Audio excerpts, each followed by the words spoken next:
Okay guys, I'm going to just show you a few ways to resize an image in Photoshop. So I'm going to just pull in a photo first of all.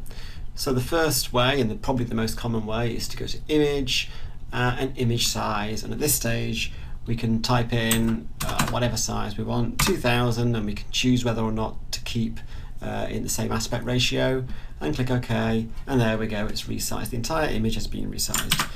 Just undo that now. A second way would be to go Image Canvas Size, and what you're actually doing here is changing the canvas itself. So I've put 2000 in there.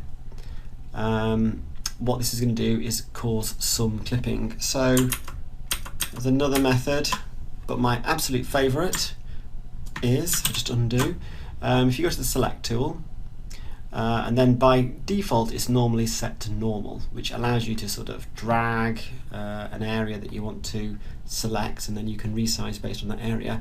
Well, another way to do this is if you drop this dial down and go to fixed size, you can be really specific. So you can say, I want this image to be, I don't know, 1800 wide, and then maybe 2600 tall, and then whenever you click using the select tool, it will automatically create an area of that size.